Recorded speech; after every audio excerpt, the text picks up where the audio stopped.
Chapter 9. Farewell. I think I ought to be getting home, said Elmer the next morning as he ate the last 10 tangerines. How do you feel, Dragon? Fine. Why, I could fly to the moon and back. Good, said Elmer, because I think today is my father's birthday. He looked at the plates and the pots and the cups and the silverware and the bag of seeds spread all over the pine needles and asked, King, what shall we do with your part of the treasure? Dear, dear, said the king, well, we can plant the seeds, but I guess we ought to put the rest back in the chest.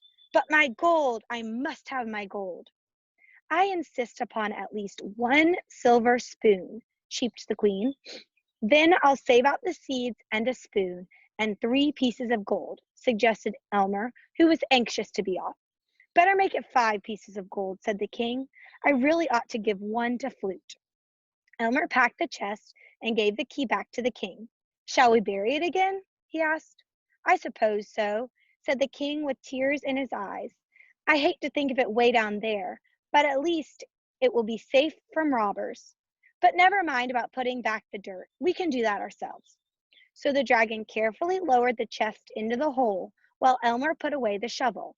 Then Elmer packed his knapsack with the 3 bags of gold and the sterling silver harmonica, carefully wrapping the harmonica in the burlap bag left over from the rescue. Goodbye, everybody, and thanks for a wonderful visit, he shouted to all the canaries. You can count on me. I'll never tell your secret to a soul. Goodbye, Elmer, and thanks again, said the king, who was already busy giving orders to the other canaries about filling the hole. Flute rode on Elmer's shoulder as he and the dragon walked back to the cliff. Goodbye, Elmer. Please give my best to your mother. She really was awfully good to me, you know. I will, Flute, and goodbye, said Elmer, wondering if he didn't have some little thing to give Flute. He looked once more in his knapsack and found that he still had 3 sticks of chewing gum and half a pack of rubber bands.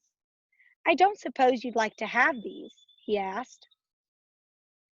I'd love them, said Flute. I'll keep them with my gold piece, and I'll be even richer than the king because I'll keep my treasure where I can see it every day. Flute told Elmer and the dragon the best way to fly to Nevergreen City, and then Elmer hopped on board, waving farewell to Flute and Feather Island.